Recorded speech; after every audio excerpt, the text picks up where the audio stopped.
Hello everyone, welcome back to Sunday School for another week where we're looking at jobs in the Bible. This week I had my elephant Ernie along because we are going to talk about an awesome job. We are going to talk about circus performers. Now I don't know about you, but when I think of the circus, I think of clowns, I think of elephants, and I also think of acrobats and performers. We're not going to talk about any of those today. In fact, the circus performer we're going to talk about today is a lion tamer. Let's have a look. Hello, my name is Bob and I am a lion, but some people say that I am not a lion. So just like Daniel, you get to meet a lion. So pay attention to the story that we are going to tell you today so you can learn more about lions. Daniel in the Den of Lions, from the book of Daniel, chapter 6.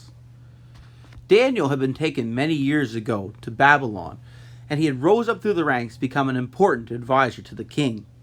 In fact, the king held Daniel in such esteem that he was going to put him in charge of the whole kingdom. But this made the other leaders very angry. They wanted that job. They wanted to be important. And so they came up with a plan to trap Daniel. They convinced the king to set up a new law that said if anyone prayed to any god except for the king, they would be thrown into a den of lions. The king didn't see that this was a trap and thought it was a wonderful idea because it made him proud. However, Daniel knew that you should only worship the one true God. And so, in spite of the risk, in spite of the fact that he'd be thrown to the lion's den if he was caught, Daniel continued doing what he had done for years and prayed to God. And he didn't hide it. Daniel prayed in the same place he had always prayed, in front of his open window. Now, Daniel was seen by the other advisors, and he was caught.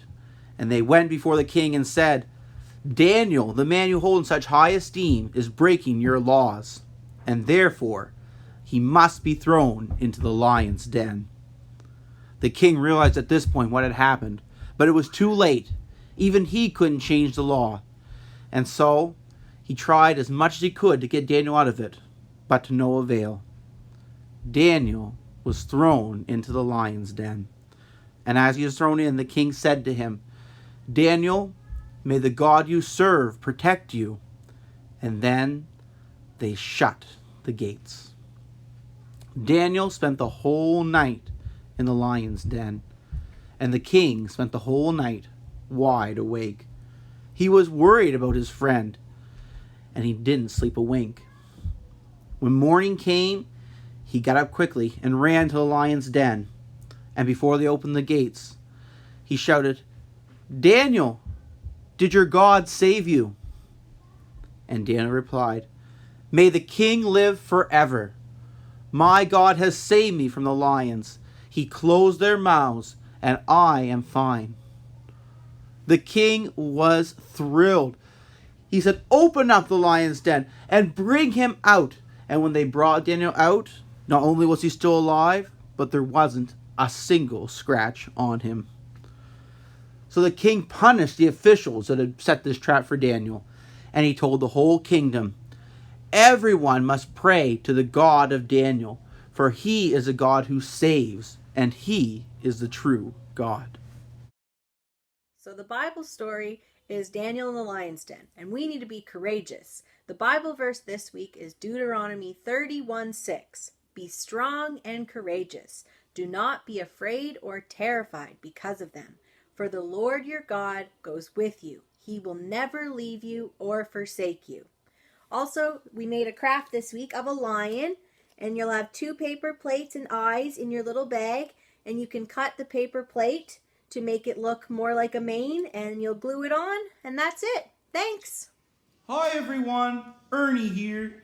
I'm just going to sing with you one song about the story we learned today, and that's about Daniel. It's called Dare to be a Daniel. So sing it with me.